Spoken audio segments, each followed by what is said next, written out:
Kucing kaki pendek. Rasanya okey kot, dia semua baik. Apa? Small bite. Yang lembutnya lah kot.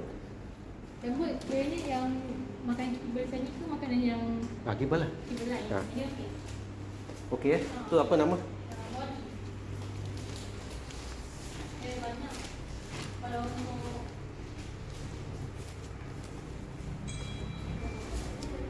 Ni lelaki ke perempuan ni? jantan, Ah.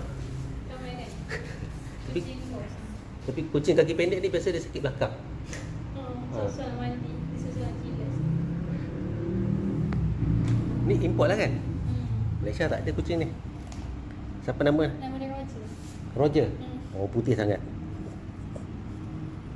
Banyak. Berapa ni kalau belilah? Banyak sudah pasti lah. Tapi boleh ikut juga. Dia datang. Kan? Ha. Kucing nak bagi salam macam ni. Saya sentuh hidung dia.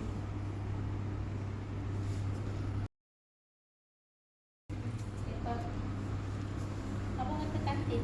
Katil. Oh, katik. Tapi dia punya muscle tu, dia punya sebabkan. Ada lagi saya kat belakang. Ya. Yeah. Anak dia. Okey, ada seekor lagi kat dapur. Kacuk kecil kampung. Jom tengok kaki dia pendek tak? Pendek juga.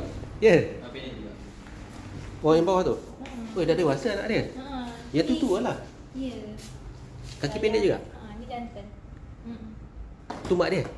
Mak dia kampung, Alia. Sampai dia ikut.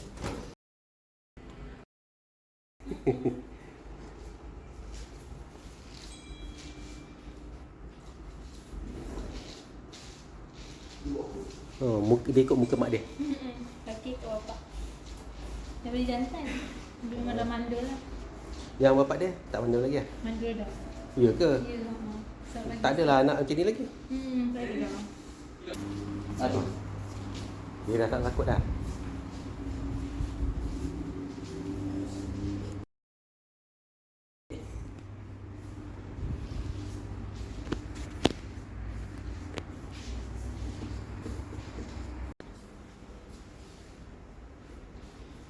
Ni semua jual ke? Tak. Kucing Orang tinggal? Kucing bos. Oh. Kucing Tamira. Tu kucing body, rana. Oh, ni asrama dia lah. Ya, betul.